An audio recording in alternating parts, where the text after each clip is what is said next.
నీకు సిగ్గు శరమున్నా, ఏమాత్రం పౌరుషమున్నా, రేషమున్నా కడియం శ్రేరి, ఇది నీకు చివరి అవకాశం. 74 ఏళ్ళు ఉన్న ఇప్పటికైనా చేసిన పాపాలన్నీ కడుక్కోవాలంటే దండోరా ఉద్యమంలో నేను కూడా భాగస్వామిని నేను చెప్తున్నావు కదా, అది నిజమే అయితే నువ్వు వెంటనే రేవంత్ రెడ్డి ఎంబడి పడుతో ఏం చేస్తావో నాకు తెలియదు. బెదిరిస్తావా, అదిరిస్తావా?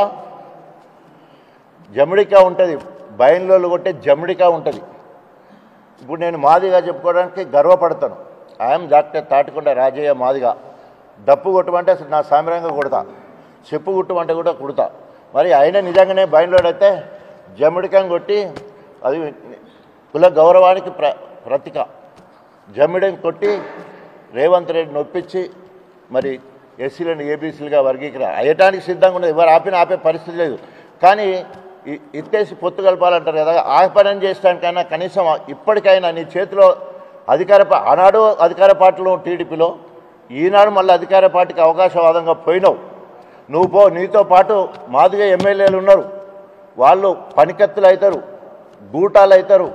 మరి రేవంత్ రెడ్డిని గుద్దితేనే ఆయన బయటకు వచ్చే పరిస్థితి ఉన్నది. గూటం పనికత్తులు కావాలి. మా దండోరా నాయకులందరూ కూడా, అనేక గ్రూపులుగా ఉన్న మాదిగలందరూ కూడా మరి డప్పు కొట్టి సిటికడేస్తూ మరి దండోరా వేసి ఏబీసీడీలు సాధించుకోవాల్సిన అవసరం ఉంది.